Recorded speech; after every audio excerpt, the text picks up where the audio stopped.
What's up, everybody, and welcome to a Monday trade deadline week edition of Morning Cuppa Hockey presented by Bet365. Whatever your bet is, it's never ordinary at Bet365. And we are also presented by Perasso, the most complete choice for shaving and beard care made in Italy since 1948. Perasso has been a staple of Italian culture and barbershops globally for 4 generations.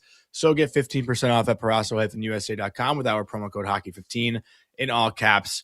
Hockey15. That's Colby Cohen. I'm Jonny Lazarus. We got a brand new, beautiful trade ticker below us for deadline week presented by Puckpedia. We'll get more into that a little bit later. We got Stefen Rosner joining in about 15 minutes to talk Islanders. We got Dennis Bernstein joining at 10 o'clock to talk LA Kings and DJ Smith, their new coach hiring. This show could go off the rails because Colby woke up feeling good. I don't know, man. I don't know what you're gonna say off the hop. I'm I wouldn't say that I woke up feeling good, or I couldn't.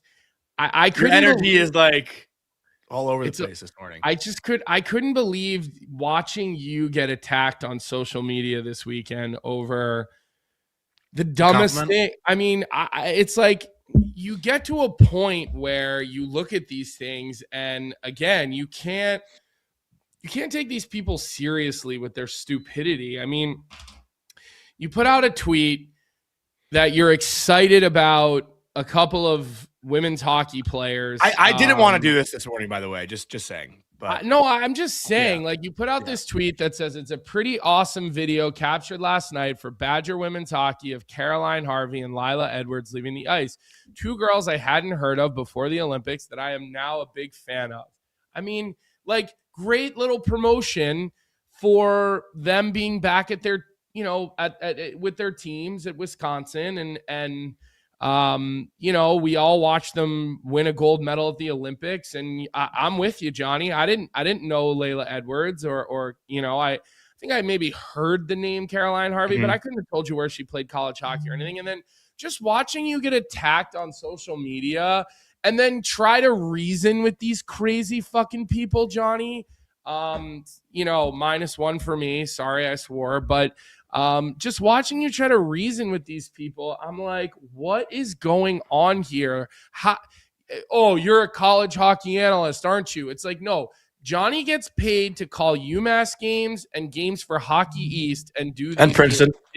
It's literally, and Princeton and other schools. Like, Jonny is not sitting home on a Friday night watching, the Wisconsin Badgers women's team play because he's being paid to call a Princeton game and then go to the Ranger game and do all these other things. It's just crazy to me. Like, these people have lost their damn minds when you can't pay a compliment. You should have seen the comments when I posted a photo of my friend Hillary Knight and I. The comments, like, you are the problem. And I just want to reiterate that. You, not Jonny, the people that act this way, you're the problem in and around society and sports, not Jonny and no one else.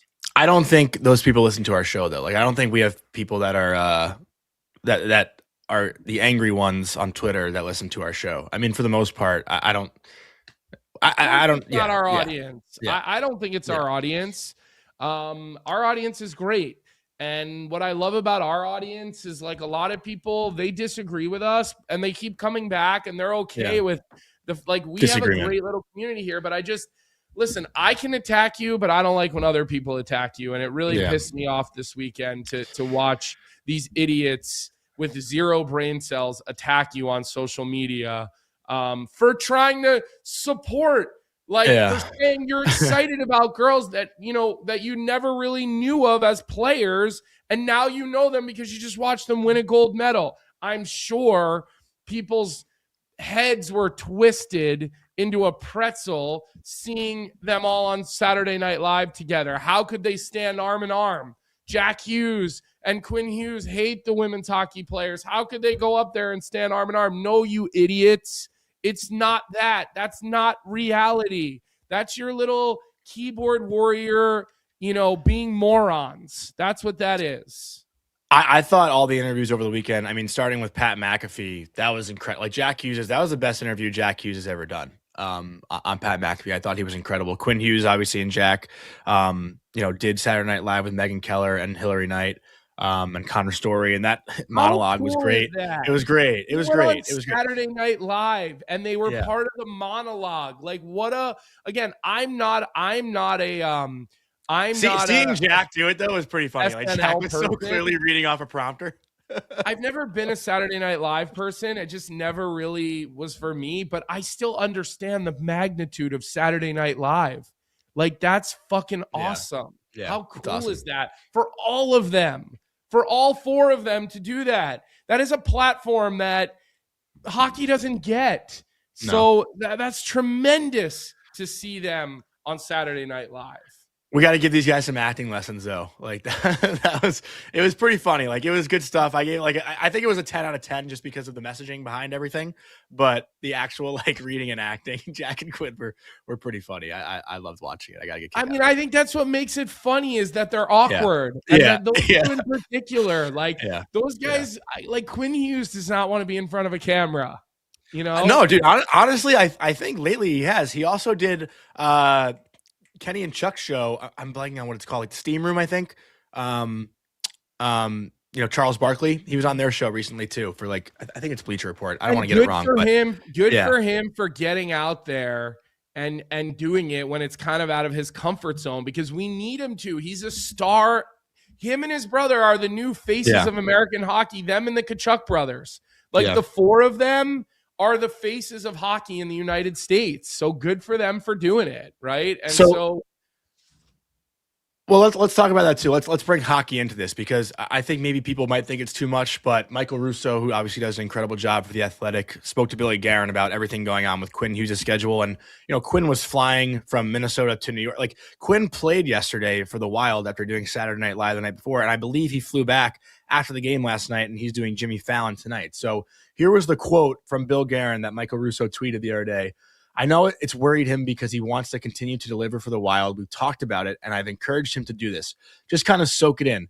Like, this might be a once-in-a-lifetime thing. So you get to do Saturday Night Live, go. You get to do all these other things, do it. You know what? Yeah, you might be a little tired for today's game, and the next game, I get it. But do it. And enjoy it, because you can rest later. Like, that's awesome stuff. Who wouldn't want, a GM like that? Billy Guerin obviously understands, because he was there winning with Team USA. But I think Bill Guerin, Quinn Hughes, and the message they are sending is that they understand that this moment is so big for hockey. So they're going to do everything they can to soak it all in and try to capitalize on the momentum right now that U.S. hockey has. So I love that Quinn Hughes is doing it. Obviously, the Wild lose yesterday, and maybe Quinn could have played a little bit better, but they're in a playoff spot. They're pretty much a lock for the playoffs. I don't know if these regular season games matter that much. I also think, Jonny, this is going to attract a recruiting pitch. Yeah, to the Minnesota Wild. I mean, if everything Bill Guerin has done and his reputation, which is a really good one amongst players, isn't enough, guys are taking note, man. Players are going to want to go to play for where Bill Guerin is and what he's doing. I mean, he is creating an energy around the Minnesota Wild. And now, granted, a first-round exit will hurt that energy for the Minnesota Wild. Sure. But what he is doing right now is definitely creating some real buzz around that team. And look, I think Elliott said it on TNT. He talked about Vinny Trocheck being still an option there. I know you and I have got some information that says a little differly. Not that price is too damn high. But it sounds like from our source, that the asking price is way too high for the Minnesota with Vinny Trocheck. But I think Elliott did mention that, though, to be fair. Elliott did say, So, but if you're Vinny Trocheck, you're probably sitting there thinking, all right, if I can't, play in Pittsburgh in my hometown, I would think the Minnesota Wild are a top 5 team on a lot of people's lists right now. I mean, there's so many reasons why you'd want to go play there.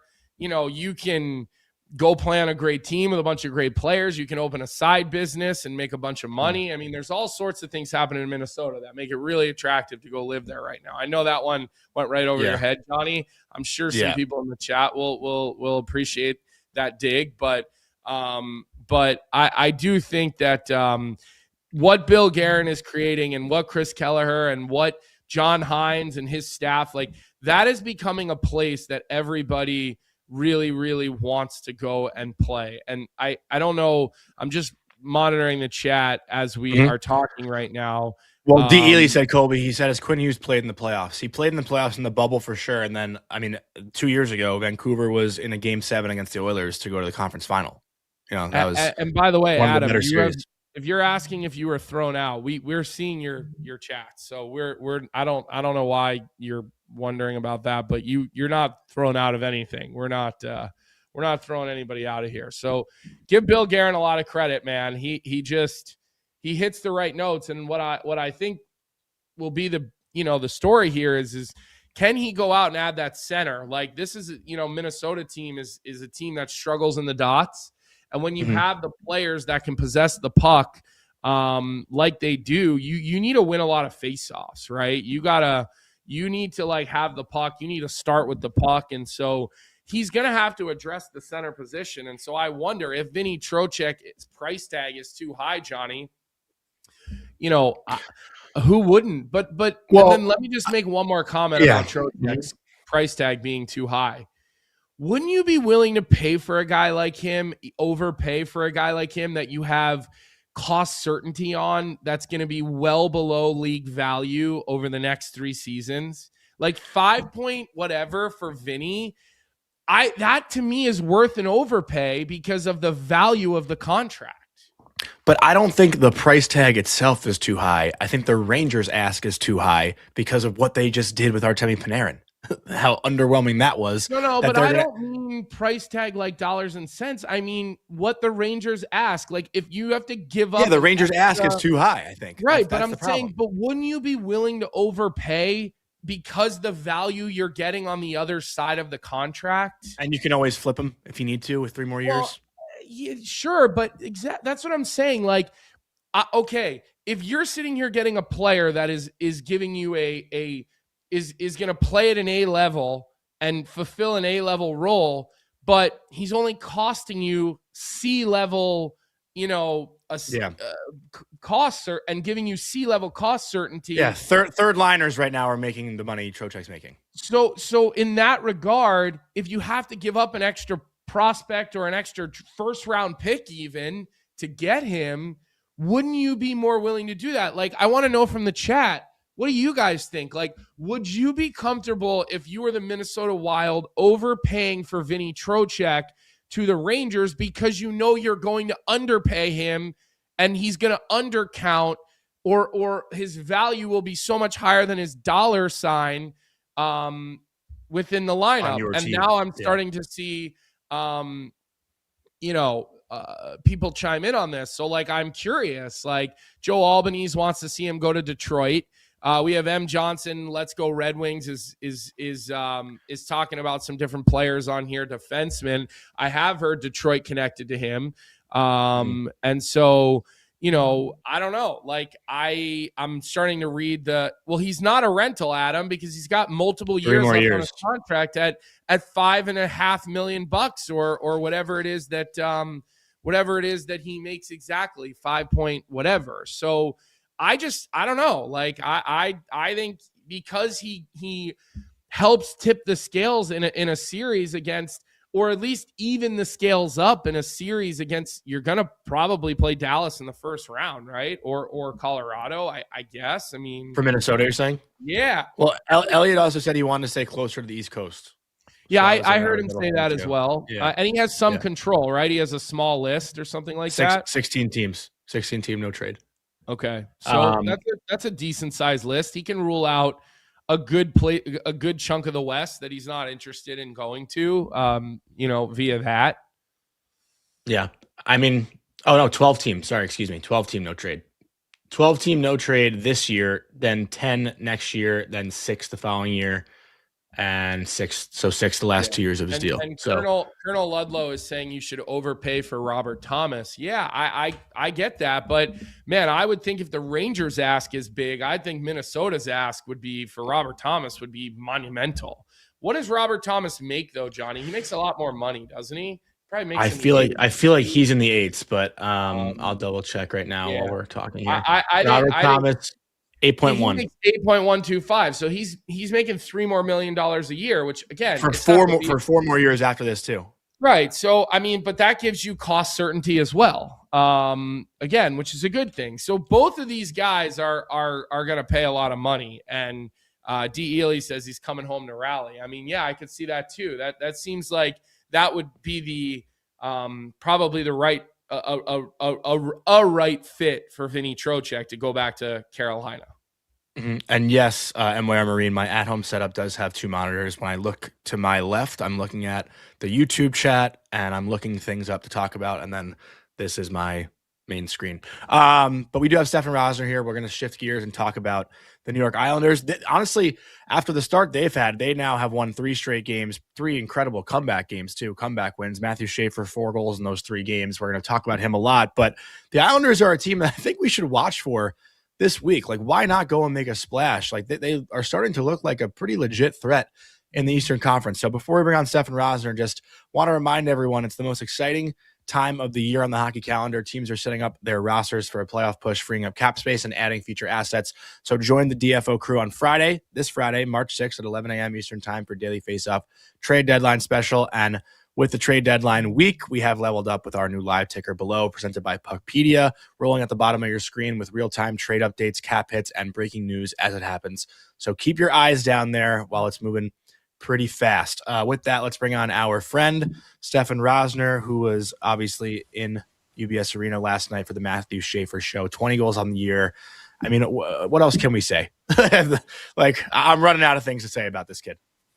It is absurd. Absolutely absurd. I'm turning 28 this week, and I feel old watching this kid go out there and do what he does. And listen, I wrote about it this morning. I mean, I don't think he'll win the Hart Trophy. Obviously, there's so many talented players, but you look at what he's done for this Islanders team, and how can you not say that he's not their MVP? He's willed them to where they are. You're saying Hart Trophy? Not Norris? Hart Trophy? Conversation. In the MVP and the most valuable player to your team, getting your team to the playoffs, Schaefer's been that guy for the Islanders. You take Schaefer away, are they a lottery team? I don't know if they're a lottery team, but they're sure as heck not in a playoff spot. It's crazy what he's done. It's absolutely insane. He's playing top minutes, top power play, but every time he's on the ice, he impacts the game in a positive way, and I don't think anyone has ever seen an 18-year-old do that the way he has. Yeah, I mean, he watching a good portion of that game last night, Jonny and I were talking about it, like, you know, he's a guy who puts himself in such good spots on the ice. Mm-hmm. And like I said to Jonny, I'm like, he gets really good bounces.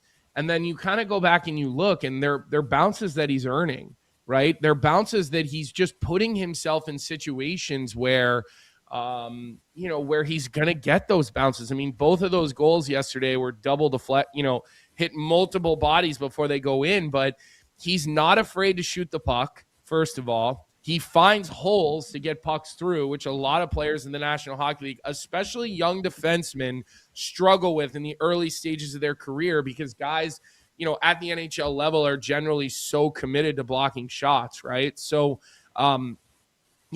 just seeing how he closes guys even defensively. I mean, I still don't look at Team Canada and say, oh, like he would have been the missing piece, because I still think, for the most part, it's so like Kale's running the power play still. It's right. So hard to be that young, but it does give you pause, Steph. Like, you look at the way that he gets up and down the ice, the whole game goes through his stick. And look, David Rittich tried his best to give that game away. I mean, he was as bad of a goaltender in the National Hockey League in that game yesterday as you're going to get. And yet they continue to push, they continue to come back, and the catalyst for that offense, and I think we got to at least mention Matt Barzal's name. He was unreal. He just, he was such a complete 200-foot player yesterday.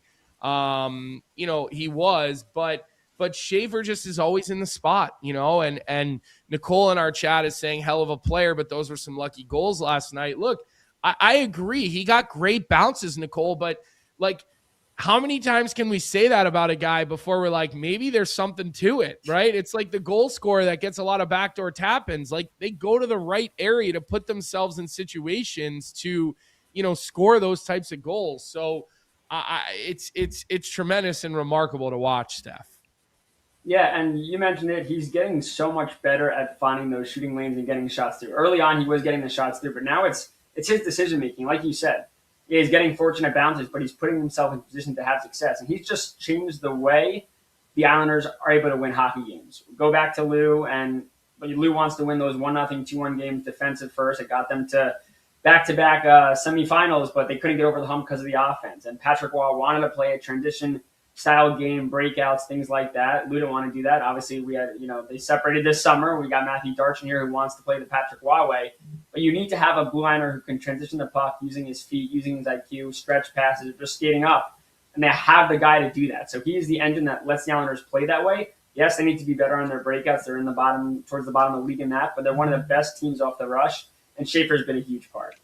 Can I just comment before Jonny asks and goes here? I do think you're very off base, by the way, with your Hart Trophy comment. I very much disagree with you on that. I think having him in the conversation for Norris. That's what he's saying. If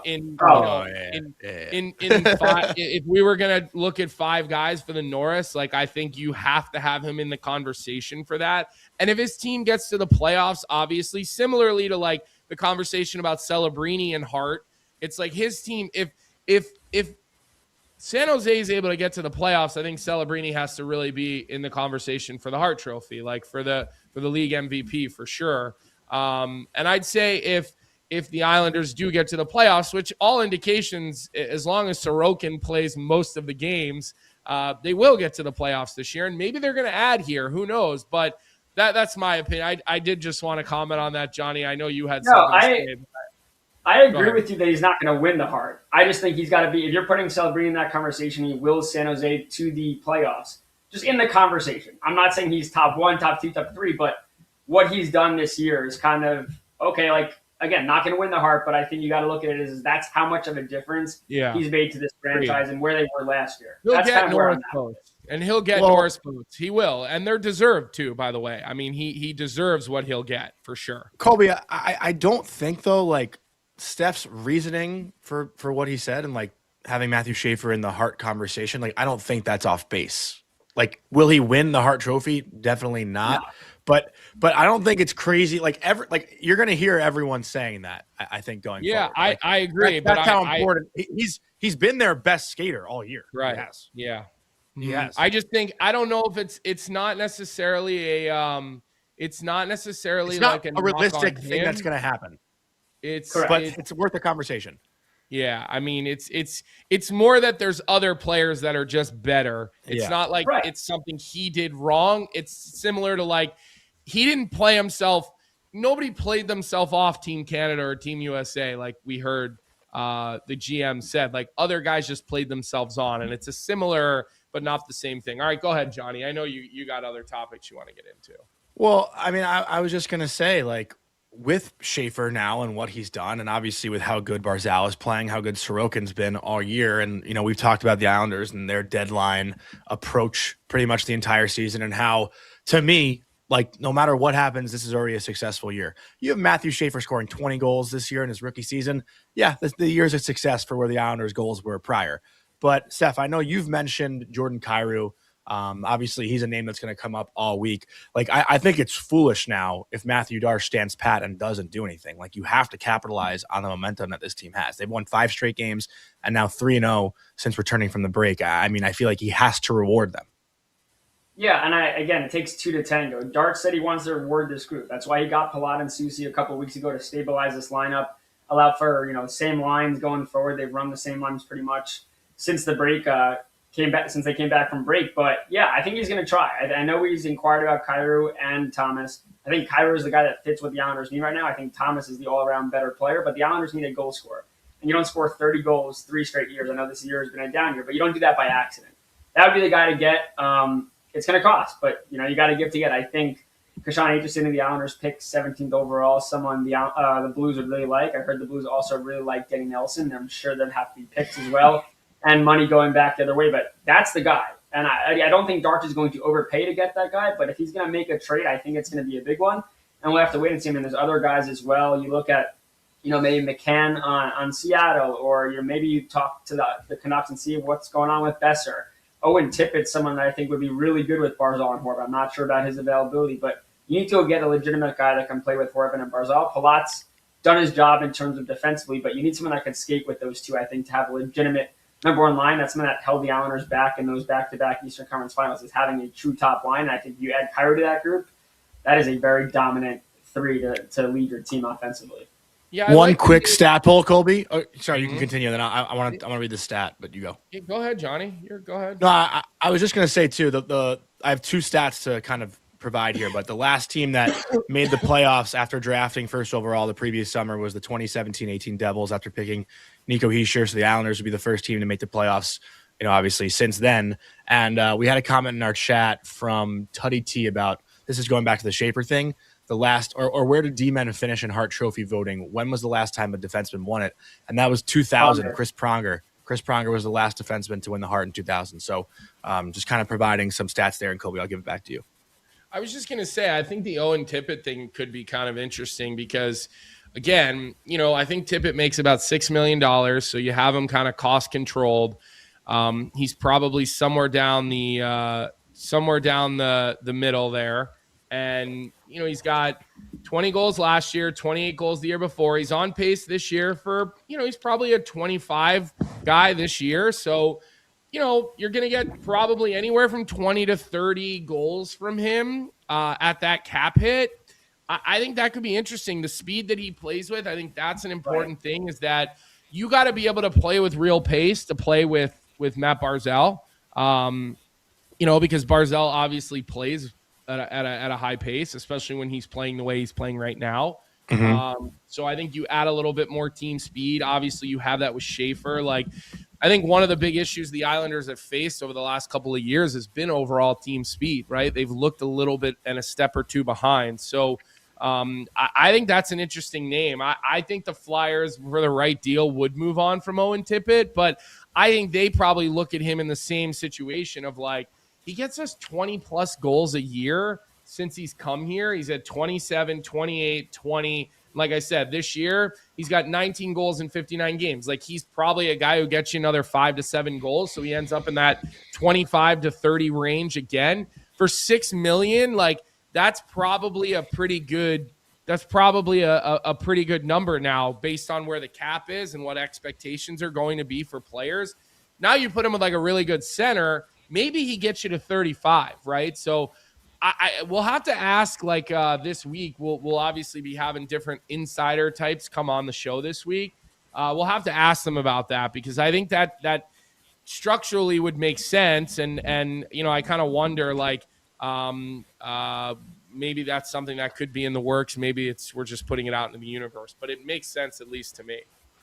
Well, I just look for players that have, you mentioned pace, playing with a Horvat and Barzal. I think Tippett probably costs a little less than Jordan Kyrou, and as a guy that could just, his skill set, he's got great hands, a great shot, and just can get up the ice. I think he'd be a really strong fit with those guys. But yeah, no sourced intel on that one. I just think he'd be a good fit. Steph, going to Patrick Waugh now, because I think this year, had things not gone the way they're going, it could have been a conversation for Waugh to be one of those first few coaches fired, right? You bring in a new GM, sometimes the coaches aren't aligned. Has this now bought him more time with his job? You know what I mean? I feel like the guys are really responding well to him. And I know certain players who have played under him, questioned a lot of his methods and the way he goes about things. But it really seems like he's the perfect guy for this group. And I feel like a year ago we were questioning that. Yeah, I mean, winning helps you keep your job usually. And I think the way the Islanders have won games, that resiliency, that boldness, that swagger Waugh talks about, there was complete buy-in from training camp.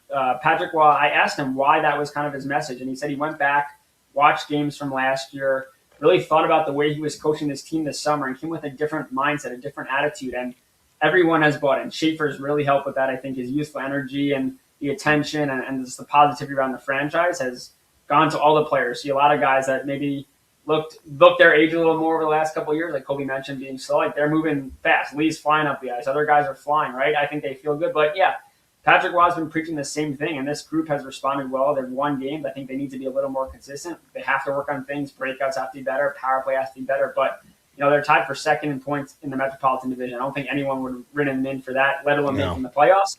So I think what Waugh has done is he's grown as a coach. And when you have players like Schaefer that certainly help, I think Patrick Waugh also understands that, he has to be a strong mentor. Schaefer's got great mentors, obviously Matt Martin, living with Matt and Sydney, and all the other veterans. But, you're the head coach, and this is a kid that is 18, new way of life, new league, things like that. And the good news about Patrick Waugh, and I think this goes for every player, the young guys, is he's let them play. He didn't shelter Schaefer. Yes, he started him on the third pair as you'd expect him to do, but once Schaefer showed Waugh that he could do it, Waugh took the training wheels off and let him run. And I think that Waugh deserves credit for, because some other coaches maybe don't handle him, or organizations don't handle a prize position like that the way he has. I think that is also a message that needs to be spread more, right? Like Colby and I talk about development a lot, and not that do you consider this the Islanders developing Schaefer, or Schaefer just being Schaefer? Like, I think it's more of like Schaefer's developing the Islanders. Well, no, I think he's developing the Islanders. Well, yeah. Like, this is such an ass backwards situation. What, Jonny? It's rare that you can throw a guy in the deep end. Over everything. It's rare that you can literally just throw a guy out in the deep end and just be like, "Go ahead," and they're going to do anything other than tread water. But it's clear, and it's been clear since the first game of the year, and we all waited for him to need some water wings, or need an off ramp, or need a little bit of help, and thought he'll hit a wall, or he's too young. I mean, we all said it. No one. I did not say that. After 3 games in, I said he was different, and I'm standing on that. I was wrong about everything else, but you can go back and find it. I did not say this kid was going to hit a wall. Okay, you just said that he should go play college. So I know. I was wrong about that, but not about hitting the wall. So After I saw 3 games. In various forms, everybody sort of wondered and worried, but there's always an exception to the rule. Patrick Waugh was an exception to the rule when he was a rookie. He won a Stanley Cup. Okay. We've seen over the course of history, there's some exceptions to the rule. Nathan McKinnon wasn't an exception to the rule his first year, right? Yeah. I mean, Connor McDavid was, Macklin Celebrini was, Schaefer is, Lafreniere. No, I'm just kidding. It's look, it's rare that a guy can do this. He's special. He looks like he's a guy. Listen, I would even throw Lane Hudson in and say he was an exception to the rule. Granted, not, I mean, in a different way, right? I mean, so I just think that sometimes these freaks come along and we all just need to enjoy them. Like, they're freaks. They're just different. They buck every trend. They buck every rule. He's developing on the fly. Just for him, it's not even me. It's just he just gets. It's not even developing. He's already there. Well, listen, no, you can't tell me he's not a better player today than he was in September. Like, come on, he is developing. He's just developing trial by fire in the National Hockey League, which rarely happens. And what I'll tell you too is he looks even better coming back from this Olympic break. And I know Canadian fans want him on that Olympic team.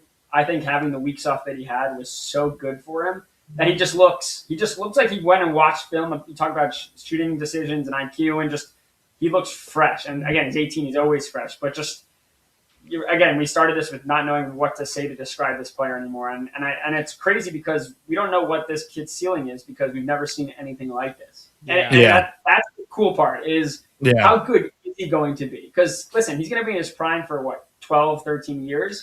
And he's 8 years away from his prime. 9 years away from his prime. Yeah. The knowledge, experience, like I can't even fathom when he's 28 what he's going to be like that. Anybody in our chat, Randy? Maybe I'm not. This isn't like a shot at anybody's age, but does anybody in our chat remember what like Paul Coffey looked like as a rookie? Or Bobby Orr? Like, I don't know. Like, do people remember those guys in their rookie year? Obviously, I don't. I know Victor Hedman was not a dominant 18-year-old. Like, it took Dahlin was pretty good. Dahlin was pretty good. But he was pretty good, but he wasn't dominating games like Schaefer is. No, like, I was too young for Doughty, but I remember Dahlin. I guess Cale Makar kind of came in and dominated right away, but he wasn't 18 years old. He was 20 years old. 20, it's different. 20, yeah. 20. He's 2 years at college. Even Lane. You just said Lane before. Lane had 2 years at BU. Lane had 2 years at college. It's not the same thing. Yeah. I guess that's a good. Randy saying Bobby Orr took a couple of years. Brando's talking about Dennis Pottman. Yeah, like, listen, we didn't get to see these people when they were rookies. Neil's bringing up Brian Leach. Yeah. Like, what was Brian Leach like as a first-year player? I don't know. Dwayne Jetski just wrote any great grandpas in the chat. That's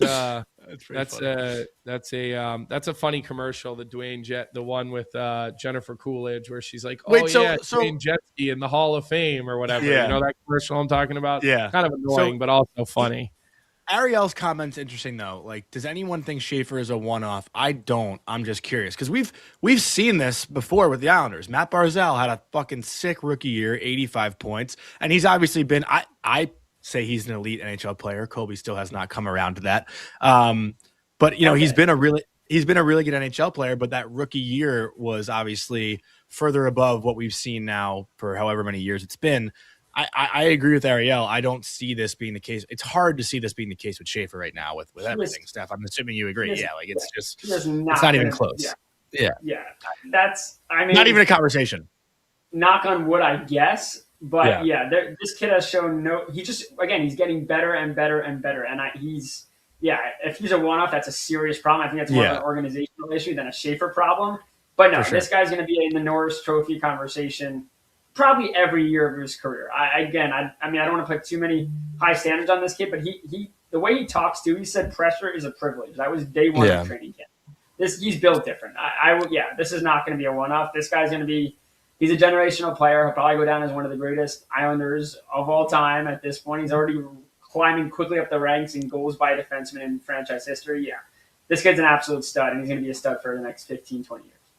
Yeah, and so like with that too, it's kind of like what comes next, right? Like, is there, because Anders Lee, we're going to talk about him, right? Like there was, I think, a lot of conversation about trading him at the deadline. Feels like they can't do that now. Like they obviously need their captain if they're going to make the playoffs. That seems like not even a conversation again. But like, what do you do from here? Like once Anders Lee is gone, maybe he gets dealt this summer or they sign him to like a 2-3 year deal or whatever to finish out his career as an Islander. But do you want to keep Anders Lee around now for a couple years to like kind of, help pass that torch to Schaefer? Because he's clearly going to be the next guy to wear the C on Long Island whenever that time comes. Maybe. I mean, I think Horvat's probably next to get it. And then you pass it to Schaefer. Well, there's no rush to give Schaefer. It's going to be Schaefer's team, though. Right, but I think, Horvat, I don't think it's a problem if Schaefer isn't wearing a C until he's 23, 24, 25 maybe. I don't think he needs it. I think he is leading, but I think Anders Lee is a player. He's definitely not getting dealt. I don't think the Islanders are selling. Pajot's not going anywhere. Maybe move some money around, but I think Lee and Pajot are going to be offered team-friendly 2-year deals. I don't know if Lee will take as much less as Pajot might. Like, I think Pajot gets the same deal that Palmieri just signed, 2 years at 4.75. I think that makes a ton of sense, especially with the way Ritchie's playing.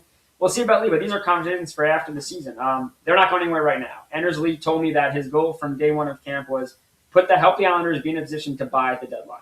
He's done that. And for Pajot and for Lee, if they want to make the playoffs and go on a run, they need these guys. So they're not going anywhere. But again, it's also not a conversation in terms of contracts they have to have right now. See what happens and go from there. But I do think both will be back on team-friendly deals.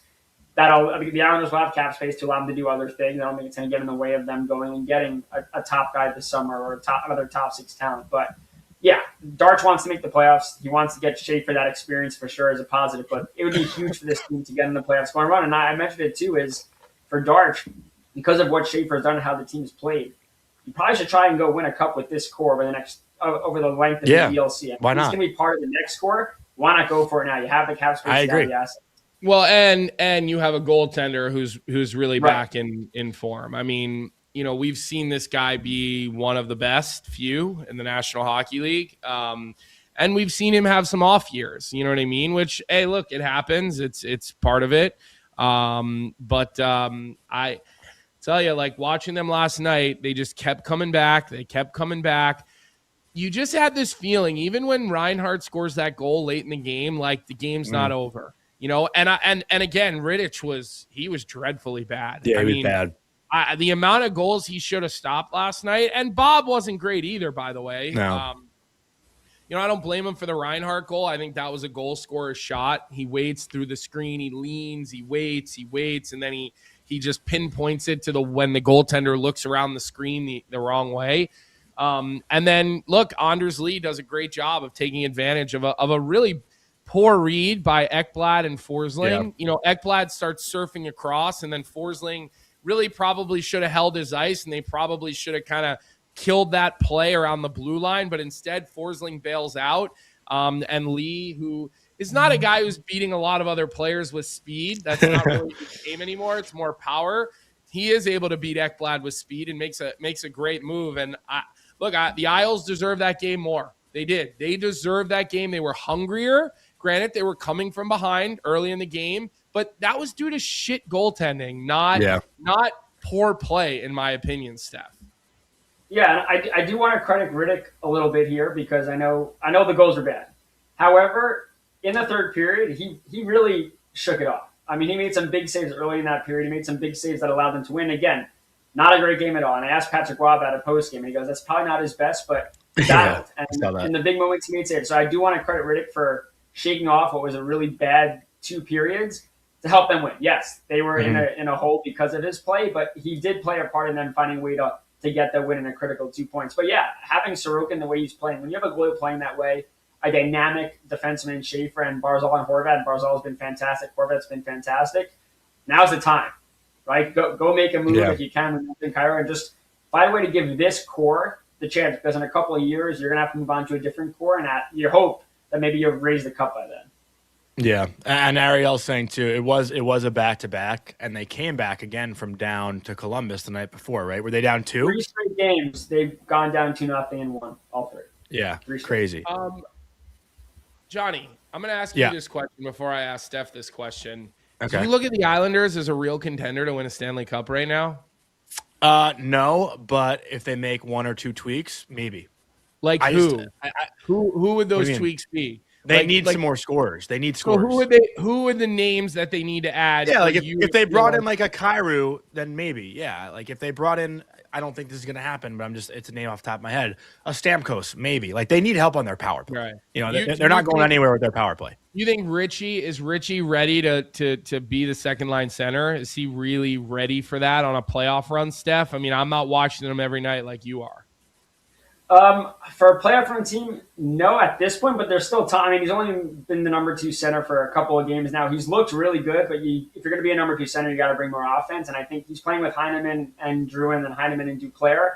I don't think they've helped him out enough, in my humble opinion. But no, I think they need to be a little deeper. However, you can take pressure off Richie and need to be that scorer if you add a scorer. But to answer the question you asked, Laz, do I think they're a cup contender? No. Do I think adding Kyrou makes them a cup contender? I think it gets them closer, but also I don't know if the Islanders will ever be considered a true quote-unquote cup contender. I mean, when they went to back-to-back Eastern Conference finals, they were never called that. So I don't think they'll ever get that recognition. I think they're a couple of pieces away from that. Because I don't ever see it. I don't think so. Like, I think they're one of those teams that – it's not like a situation where the New York Yankees are spending $400 million on the payroll and the Islanders are spending $100 million on the payroll. Like, the Islanders spend money. They're not I mean, I don't know their exact number, but I don't think they're sitting there with $15 million in cap space by any stretch of an imagination. Like, their ownership's committed, right? Yeah, they have a few million to spend, which they probably will, right? So I don't know, though. Like, I'm kind of with you guys. Like, I don't look at them as a true contender. There has to be more star power. Listen, drafting a star and him being a star from the minute he shows up, I mean, that accelerates you because you just got one, like a superstar. You just got him and he just showed up and was a superstar. That never happens, right? That's like some of these other guys we've been talking about. And then okay, like Barzal is a top echelon guy. But is he carrying your team different E word. Different E word. Carrying your team to a Stanley Cup? No, like you need star players. Like the Florida Panthers were littered with star players. You need more star players.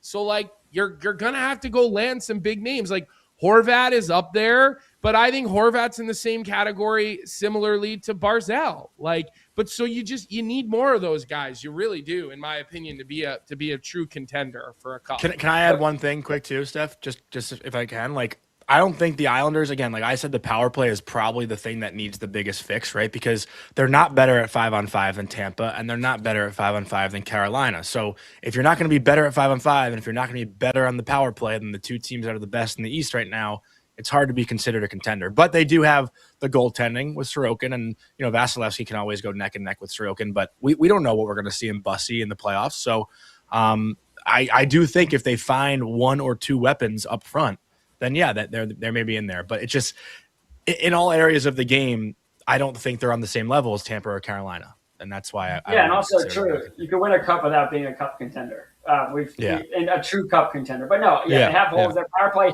special teams is what's killed them in the playoffs the last couple. I know they missed last year, and it is the reason why they missed last year. But it's killed them against Carolina. You have to have a power play that at least provides momentum, and they haven't had that. They haven't had that this year at all. I know Schaefer's been, he's been a blessing for the power play, but it's still a work in progress. So yeah, I don't think they're legit cup contenders unless they add a goal scorer, maybe even shore up their defense a little bit, but.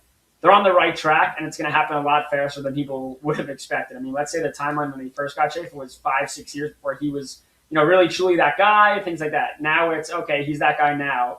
We've moved things up. That doesn't mean Dart should rush if he doesn't think the right player's out there, but over the next couple of years, this team should be considered a legitimate cup contender, but they do have to add for sure, and they have to add star power. And you know what? Even if they're not, who cares? Go, like, UBS should be sold out every fucking game. That's what I'm saying. Again, you don't have to be a cup contender to win a cup or go on a still fun. I mean, it's still fun too. Like you're watching fun hockey. You're watching fun hockey. Like whether you think they're going to win the cup or not, go to the games. Like this is. I am drawn in on New York Islander hockey. I've been watching every game. Like I'm having fun watching the Islanders, and Ranger fans are getting pissed at me. But I'm watching boring hockey at MSG every fucking night. It's nice to watch fun hockey. It's nice that shift that we just showed, that clip we just showed of Barzal and Schaefer circling around at 5-on-5. The two of them basically playing 2v5 against the Panthers. That is fun hockey to watch. So if you're listening to this right now, and if you're not like taking the Islanders seriously, start. They might not be a cup contender, but they're a fun team to watch, and they're going to be competitive against whoever they play in the playoffs. I got nothing else, Colby, if you had something for Steph. That's all we got. I think that's we've run our course of the New York Islanders, but go read Steph's article though. He just posted it this morning about Schaefer. Yeah. Plug that. Okay, there you go. Go read Steph's article. Appreciate it. All right, Steph. That's it. That's how you send him off. I wasn't done, and Vic jumped the gun there with the exit for our man Steph. So it happens, it happens. That was funny. That was funny stuff. We do have Dennis Bernstein joining in about 10 minutes. One team we should talk about before we bring on Dennis, Colby, the Anaheim Ducks. You and I both watched that game last night. They're another team who has come back from the break. Buffalo too. I mean, I watched a little bit more of Anaheim than I did Buffalo this weekend, although, the Sabres, again, like we can talk about how good Tage, Tuck, Dahlin, and their goaltending has been. I mean, Alex Lyon, I think I saw he's like 12-2 in his last 14 starts. UPL 10-4-1, I think, in his last 15. The goaltending has been unbelievable. They're scoring goals. They whooped Tampa 6-2. I don't know did you meet Zach Metza? You must have, the captain of Quinnipiac when they won the national championship. He had a sick goal against Tampa the other night. Yeah, great kid. We would have had him in the player meetings for sure. And yeah, Quinnipiac just won another league title over the weekend as well. But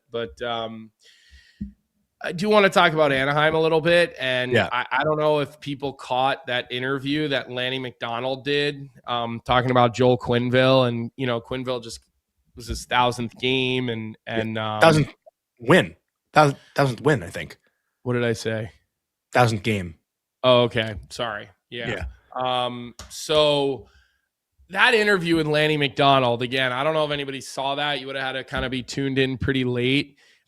Just talking about the camaraderie between him and Joel and the smile. I don't know. I really enjoyed it. Watching that interview, Jonny, I know we were talking about it on text last night. And so if you didn't see it, you should try to Google it. Just having him, I guess he showed up to surprise Quenneville, and it just shows that brotherhood, man. It's cool to see, and it's cool to see how good that Ducks team is responding to Quenneville. I think he's one of those coaches that is not a walk in the park to play for, but commands so much respect from his players. That you see that the effort that the team is giving, night in and night out. And also, I mean, listen, Cutter Gauthier is going to score 30 plus Unreal. this year. He's looking like he might be able to score 40 this year in reality. So, I know you're a year off on that one. He was your pick for Rookie of the Year last year. I thought it was a good pick because because we saw him score so many goals. But he really does just play with a heaviness in his game, Cutter Gauthier, doesn't he? I mean, he's very complete for a second-year guy. That extra year of college that he did to round out his game, I think was the smartest move that he's made in the last number of years, because he truly looks like a guy who, he'll play for the next Olympic team. I don't think 1,000%. I don't think it would have been his year this year. Like, I don't think he would have been much of a contributor to go this year, but he'll play for the next U.S. Olympic team if he continues to look like this. I think he's been, I mean, granted, Leo Carlsson got hurt for a little bit, missed some time, but I think he's been Anaheim's best player this year. Carlsson was off to that scorching hot start, like right there with Bedard and Celebrini. But Cutter Gauthier, like he's a guy who's noticeable every time he's out there, Colby, too. He demands the puck, shot first guy, like, and you said the heaviness. It's not just offensively. He's getting better defensively, too, I think.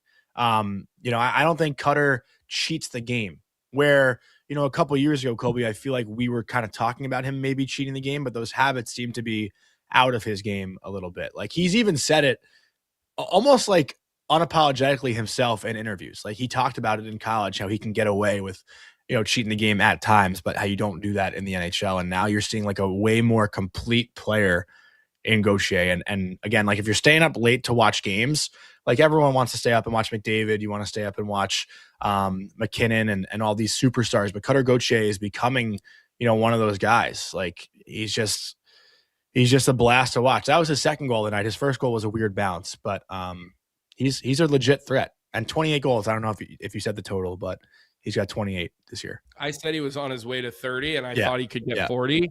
I knew it was pretty high up there. 52 points in 58 games. Yeah. I mean, listen, you could even see it. Like, I remember calling his games his freshman year at BC versus calling his games his sophomore year at BC, and you could just see there was just another level of care to his game. It wasn't as reckless offensively.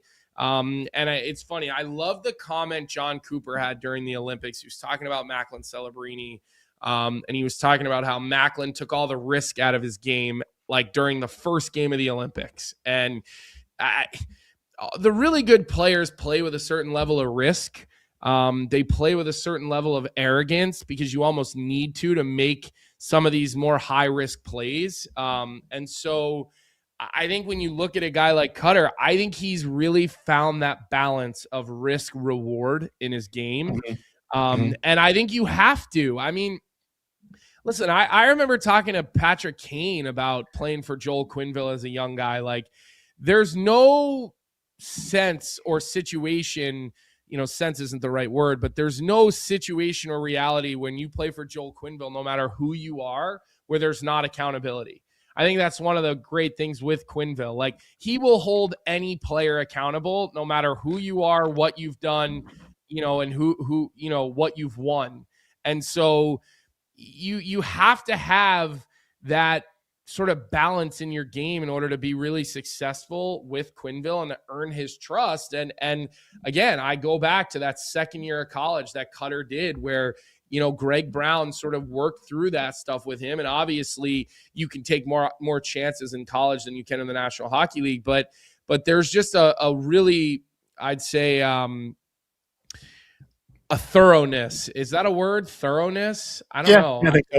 I mean, you should never check in with me if something is a word or not. Yeah, but true. But there's just he's just very thorough in his decision making. Like, more times than not, you can see him processing the game in a way that is taking the right risk versus the right reward. And it's why he's going to score 30 to 40 goals every year. I mean, it's going to happen for Cutter. And again, I like the kid. Listen, I will never change my opinion on how he handled leaving the Flyers. Yeah. I will never change my opinion on that. I will never change my opinion that he should have handled that situation differently. But I will also never change my opinion on the fact that what he did was well within his rights as a guy who was an unsigned hockey player. And so I still root for him, Jonny, because I like his personality. I like that he's was a little cocky and arrogant in the Frozen Four and gave us great sound bites that year. and was so confident that his team was going to win. They obviously didn't. But I can appreciate a guy willing to step outside the line a little bit and do that kind of stuff and show that type of personality. I think, again, you need that a little bit as an alpha, and he's got an alpha personality. Kind of a low-hanging fruit question, just because we have 4 minutes till Dennis joins us, so I feel like I could ask this right now. Yeah, local evening news in the chat is going at you for whatever reason, but Anaheim is lined up to play against Edmonton in the first round right now, and I said it on a show. I was on like the Mo & Co show the other day about that first round matchup, and I picked Anaheim to beat Edmonton in the first round. Like, are you with me on that? Do you think the Ducks, if these two teams meet right now, Anaheim would have home ice advantage?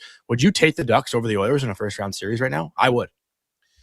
Goaltending, Anaheim. Defense, Anaheim. Power play and up front, I'll give Edmonton the advantage there. But goaltending and blue line, I'm taking the Ducks. I would say no. You think McDavid and Draisaitl just will their way through that?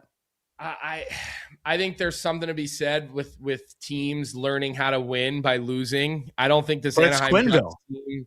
I get it, but I don't think there's enough experience. And let me ask you this: when is hold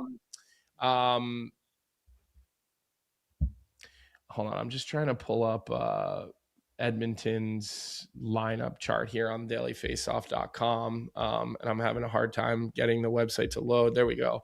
Whose lineup? I wanted to look at Edmonton's, because I just want to kind of look at the difference between the experience within the playoffs, Jonny. And I just think there's too much experience on this Edmonton team. And I'm not turning my back on the Edmonton Oilers while I don't see them making a run back to the Cup, because their goaltending is maybe even worse than it was with Stu Skinner at this point. Which is kind of hard to believe. And remember, I want to be clear. I wasn't taking a shot at Edmonton. I was just kind of praising Anaheim more so. Yeah. I know people think I'm an Edmonton Oilers hater, but yeah, got it. So no, I'm not. As I'm looking at this roster, Jonny, and I haven't watched Edmonton since the break. Since they came out of the break, I have not watched an Edmonton Oiler game. I'm not ready to go to that point at all. I think Anaheim's gonna be like every other up and coming team. They're gonna have to learn how to win, and they're gonna have hard lessons in the playoffs. And remember, Cutter Gauthier's never had a playoff run, and a lot of these other players have never had a playoff run here. So Leo Carlsson, like the guys that they really count on, Owen Zellweger on the back end, they've got some younger guys back there. Yes, they have Radko Gudas, no doubt about that. Kreider, Jacob Trouba, they have Kreider, Strome, Vetrano, Killorn. Yeah. Was Strome part of the long playoff runs with the New York Rangers? He wasn't gone 2022. At that point. Just the one. Killorn's obviously had some, but those aren't the bus drivers for that team. They're really not. The young guys are. So we'll see. I think I take Edmonton in the first round series, no doubt. Yeah. So General Sorna said, Jonny, with all of your hating of the Minnesota Wild, I can't believe you have time to hate any other teams. The Wild are my number one team right now. I am rooting for the Minnesota Wild to win a Stanley Cup. I think I've made that clear. Going forward, once the Rangers were done, the Minnesota and the Wild got Quinn, and obviously our relationship with Chris Kelleher, the Minnesota Wild are my number one team right now to root for. That's the team that I'm watching the most of, and that's the team that I want to see win the Stanley Cup. I've declared them as my team, even though I've hated on them, but I didn't hate them. I just didn't enjoy watching them. Kind of a different situation, right? They had a goal in the game. Those are two different things. They had a 3-on-2 yesterday that had Kaprizov, Boldy, and Hughes. I just laugh at that when I'm thinking, how do you defend the rush against those three players? Well, you pray. Get off. I'm pretty sure Boldy leads the NHL in points since returning. Boldy and McDavid are tied with 7 points since coming back from how many goals is Boldy up to this year? Is he going to get 50 this year? He has 35. Wow. Sick. How many games? Also, 18 shots on goal in his last 3 games. He's got 35. Kaprizov has 34. You're going to have 2 guys that have 40 plus on that team. Mm-hmm. Yeah. Insane. All right, we do have Dennis Bernstein from the fourth period here. Good friend of the show. We're going to talk about the Kings firing that happened yesterday and the hiring of DJ Smith. Before we bring on Dennis, just a quick word from our sponsor, JP Weisers. No matter where your team sits this season, watching the game with your crew makes everything better. The wins feel bigger and the rivalries hit harder. As the official whiskey of the NHL, JP Weisers is all about those moments that matter from October through June. The rituals, the midweek matchups, and the regional rivalries that bring friends together, because when you get the crew together for game night, that's a W. This season, fans can look forward to limited edition products and plenty more from JP Weisers. To stay up to date, visit jpweisers.com and subscribe to the JP Weisers newsletter for the latest on limited edition drops, products, and more. You must be legal drinking age, so please enjoy responsibly. With that, let's bring on a man with a very busy day. Thank you for cutting out some time for us this morning. Dennis Bernstein, DB. Busy day yesterday for you. Oh, boy. For you guys getting up early, no problem. Minnesota needs a 2C, fellas. They're not getting out of the Division 1. Well, we're having we're here. Okay, we had this conversation earlier. That's what we were talking about with this team. And we were talking about Vinny Trocheck because we heard the asking price is just way too high on him. And I asked Jonny this question because of the cost control you have with Vinny Trocheck and the value you get for his contract. I said to Jonny, I'd be willing to overpay. I'd be okay saying, you know what? I know I'm overpaying for this guy because of everything that I know will precede that. Before we go to LA, because obviously that's what we want to go into with you. What do you think of that? Would you overpay for a guy like Trocheck, or would you look elsewhere? Would that put you over? Would that put you over Dallas and then Colorado? No. I'm not sure. I'd overpay for Robert Thomas. That's the guy I would overpay for. It would be very painful. They should do that here in Los Angeles to get it going. So I don't know, Colby, because I don't know if they can get by through both guys. So then what? And they don't have a lot of cap space. So he's a fit, no question. Yeah. The question is the price. Totally. I just thought with his cap number, he still it leaves you flexibility in other areas because of the value you get. That's why I'd be willing to overpay. I don't disagree with you that it doesn't put them over those other teams on paper. But the other guy is going to cost you even more. And that's, and can you make the dollars and cents work with the other guy? That's always part of it. So anyways, Jonny, go ahead. I know you wanted to go LA heavy. I get it. I do too. So let's go. Go ahead. I didn't even think of this honestly till Walter Barker just wrote in our chat. He said, I'm kind of shocked that DeBoer wasn't the hire in LA. And, maybe that's a summer thing because they did label DJ Smith interim, right? Yeah. Yes. Interim. Who's going to jump in now? Would anybody jump in? Any of the coaches? You're not going to jump in now. Why? The job will be there in the summer. Unless DJ takes his team to a conference final, he's not going to be the coach, right? If they miss the playoffs, absolutely not, which I think they will still. I think this changes it. You do. Stylistically, it's not going to change. Yeah.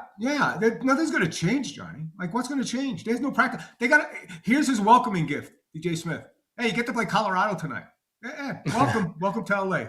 Move over to the one side of the bench. Move over to the big man's spot. Nothing's going to change. Now, there might be a change because they moved Byfield to left wing, which I don't know what they must have really lost faith in Byfield as a center. If they moved him to left wing here when Panarin got here. But if I'm Pete DeBoer, why would I want to come in now? You're set up to lose.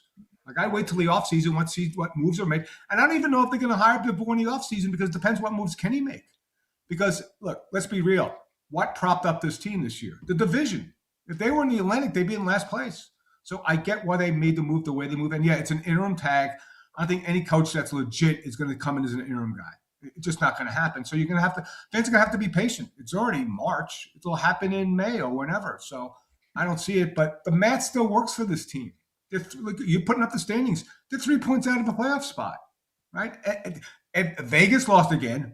The Mammoth lost last night. They still got a shot mathematically, and their strength of schedule is the best in the league. The problem is when you watch them play Calgary and they win basically a 1-0 game. And before that, fellas, I don't know if you saw the stat. The 3 games before that, they gave up 18 goals. That was the most goals they've given up in 3 consecutive games since 1993. So when I walked in the room after the 8-1 loss to the Oilers, and I asked Colby, have you quit on the coach? And he sat there and goes, no. Well, you did, I guess. Look, at the end, there wasn't a lot of. He did not have a lot of fans, Hiller. It was time.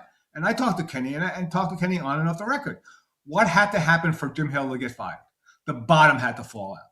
And when they chant your name in the building and the building's empty, like it was against Edmonton, you're in trouble. It was no shock. I said it. I said they were cooked after that game. The Calgary game did nothing to convince me they're still not cooked, and I want to see what the results are tonight. Yeah, let's see. Because now the one difference with DJ Smith, he's energetic, man. There's going to be different energy behind that bench, which the room probably needs, the bench probably needs. But I want to see what happens tonight against a team that is kind of pissed off because they haven't played well lately in Colorado. So interesting to see what the outcome is tonight. Could you see them making some sort of like room shaking move at the deadline? They just brought in Panarin.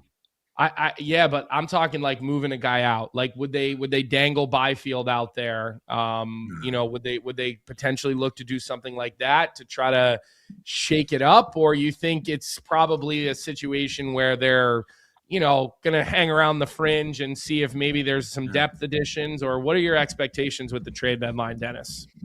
Yeah, Kenny went to one of the reporters yesterday and said, look, I made a big move. It was 3 weeks ago. That was my deadline move. So what did he say he wasn't going to do? He's not trading the first round pick because he says there might be 9th or 10th overall. Now, what he didn't say, and I was in the room, I was traveling back from Vegas. He didn't say he wasn't trading future picks. He didn't say that at all. He didn't say about the 27th pick or the 28th pick or the 29th pick, first round pick. So, Colby, I don't see it. I don't have to. I have the trade. It's Robert Thomas. I don't know if and now there's some rumors that Robert Thomas is in play with Utah, and Utah's going to be really aggressive. Seattle's going to be really aggressive. It would be a very painful trade for the Kings to make. But if you put Thomas with Panarin and Kempe, that's a legit first line on any team. And that's the move I would make. Do I think it comes now? I don't think so. And I've talked to them before about making a move before the Panarin trade for center. Because, look, when Kopitar retires and you're going to keep Byfield at left wing, you don't have any centers. Yeah. Your number center next year would be on the roster would be Alex Turcotte. Like they have to go get centers. So the one move they would, and what they want to get, like there were some rumors about Patrick Laine. Not happening. They don't need a fit. What they need is a guy to control the center ice, retrieve the puck, feed the snipers, and that's a puck possession center iceman. So that's why Trocheck would fit. What would the trade look like if they were going to go out and get a guy like Robert Thomas? Like you said, it would be a painful trade. So in your head, Dennis, what type of assets and players or combination of obviously both maybe would that look like? It'd be painful. It'd be 27 first, 28 first, LaFerriere, and another. Jeez. Can they even what's their future now though, DB, after getting rid of Greentree? Like who's their I don't know any of their prospects really. They're not interested in a rebuild. They can't rebuild. 2 miles up the road are the Dodgers. The Dodgers have a rebuild? No, they just keep getting guys. The competition is what this is not this is not Calgary, Columbus. They can't afford to do it, Johnny. They can't afford to rebuild. Like they need to sell seats. This is AEG. It's a corporate ownership. They can't do that. And Kenny's 70 years old. Kenny's not going to rebuild this team. Yeah. Right? So he's not a rebuild guy. Yeah. And I'm a Rams fan. My GM traded all the picks to win the Super Bowl. So I don't care about 3 or 4 years from now. And if you look at their record of drafting, Johnny, go back and look at their second round picks. Ooh, it's painful. And you look at they have 3 top 8 picks. Right? They have Turcotte, Byfield, and Clarke. How's Clarke been? How do you feel about Clarke, Dennis? Clarke's better. They finally took the reins off him, Colby. They need to take more reins off him. He needs to be the number 1 right-handed defenseman, not Drew Doughty anymore. Drew's time is gone. Right? He should be the second pair, third pair. It won't be third pair at $11 million. He has to play. He has to play Quinn Hughes or McCarr minutes next year, even if it exhausts him. He's the best defenseman on the team without question. He has potential. He's not the great. He's not as a Werenski or McCarr goal scorer, but he creates offense without question. So he's been better. They just waited there was a trust issue in the playoffs about him defending, and now it doesn't matter now. Now you got to take the reins off, and if he makes mistakes, he makes mistakes. Now the question is with DJ Smith, who's a defensive coach, if he makes mistakes 2 consecutive shifts in a row, are you going to bench him? How does DJ Smith punish players for not? Well, it's Matt Green running the D now. That's Matt Green running the D now, right? Mm-hmm. Oh yeah. Oh, golden retriever. I got 2 at home. Beautiful, fantastic. Yes, Matt Green is going to run now. Matt's never coached before, right? He's never coached in the pros, so we'll see. So that's the question. And the other question is about the coach. Is it going to be DeBoer, or would you go to a guy like Manny Malhotra, who's ready to coach and has done very well in Abbotsford? But I can't see Kenny. What did Kenny do in the offseason? He wanted experience. He went with Perry and Armia and Dumoulin and Ceci. You had a first-time coach here in Hiller. Usually the pendulum swings back, and it's going to be a DeBoer or a Tortor or whoever, right? I'm not sure they're going to go with another first-time coach. And why would so now that I've put more thought to it, to your point of why would DeBoer want to come, looking at this roster and looking at what they have in the future, this team is as stuck as anyone else. With Kopitar and Doughty and Panarin now obviously being 34 years old, these guys have, Kopitar's obviously done after this year. Doughty has one more year left on his deal. Panarin's got 2 years that he extended for, but they've got nothing coming up that's super exciting at least from looking at their prospect pool. I don't really know any of these guys, to be honest. Kenny Connors is a name that I know because I've covered UMass games for the past couple of years, so I've watched him. Sure. But this Kings team, from what they've had over the last 4 years and these runs and turning, into or going against the Oilers in the first round and coming up short every year versus where they're at now, they are completely stuck. So I don't know what they are capable of even doing in the next year or two. They're capable of trading picks for players like Bill Zito did. Bill Zito didn't build what was the pipeline in Florida? There was 3 or 4 guys, right? That was it. Yeah. All those guys were traded. All those out of favor guys, Reinhart in Buffalo, Sam Bennett in Calgary. They were marginal players. That's what Kenny has to do. And Kenny's not afraid of making trades. He's going to have to trade his way to contention. It's as simple as that. Because again, I go back to what Rob get them nothing. Look at all those second round picks like Fajimo, Kaliev, Anderson Dolan. And that's my point about picks, guys. You could have traded go back in the day and what did Taves get paid trade for to Colorado? A second and third round pick? I would have wheeled those second round picks. I would wheel more second round picks. The value. That's what I would do. That's the only way you can do it, Johnny, because you're right. The prospect pool is shallow. But that's not on Ken Holland. That's on Rob Blake. I also don't know if people thought Devon Taves would become what he's become. That's you're referring to Devon Taves, right? Yeah, exactly. Yeah. But your pro spouts have to identify players like that. Yeah. Okay, this is a guy who serves, all right? And that's what I would do. He's got to trade his way out of it. And the one thing about Kenny made a trade in 8 months that Rob Blake couldn't do in 8 years by getting compared. What was Blake's biggest trade? Dubois. And it blew up in his face. He salvaged it by that Kemper. But you would have traded Velarde, Iafallo, and Kupari and a pick for Darcy Kemper. He's got to trade. You're right, Johnny. They are stuck. Yeah. So what do? Wave the white flag? You're not going to rebuild now. With a 70-year-old GM, you got to trade your way out of it and leverage the future. That's what you have to do. Yeah. Let me ask you one other question, because it seems like there's only one consistent now if you go back a number of years with the LA Kings, their failures, and that would be Luc Robitaille at this point. Mm-hmm. He would be the consistent figure. What does ownership feel about the job that he's done? Is he safe in his job? Are they having those conversations? I mean, I know he's a legend and I have nothing but respect for the man, but we are in a results business, and the results, quite frankly, Dennis, not good enough. Yeah, you're right. There's got to be accountability, Colby. But when the ownership beloves or really, really likes the president of the team, I don't think anything changes. Because, Colby, let's be real. It should have happened before this. The second or third time you lost a playoff round, look, they changed managers. They changed players. They changed staff. You're right, Colby. The one constant is Luc Robitaille. So he's accountable. And we'll see what happens at the end of the season when they miss the playoffs. If he's going to sit up there and say, I'm accountable. Or is he going to say it's everybody else's fault? But you're right. It's the one constant and a different ownership. But when you're liked by the owner, doesn't matter. It's the owner's team. So I get it. I understand it. Other people calling for his head, you have to understand the dynamic of this organization. Luc was put in place without any experience. And they fired Dean Lombardi for him. So it tells you that's about Colby, Johnny, it's about relationships. We know. Ownership. But here's the thing. If they start shit and fire Luc and the building's half full, that's when you're in trouble. So that's the only time I see that stuff happening, because it's a numbers-driven organization here, and the building's going to be half full, and it's going to have 9,000 people in 18-seat arena. They might say, all right, we love you, Luc. We just don't love you like that. Yeah, we don't love you to lose that type of money. So Look, the Rangers are getting a 3rd round pick, huh? Yeah. Yeah. Third rounder, not a 2nd rounder.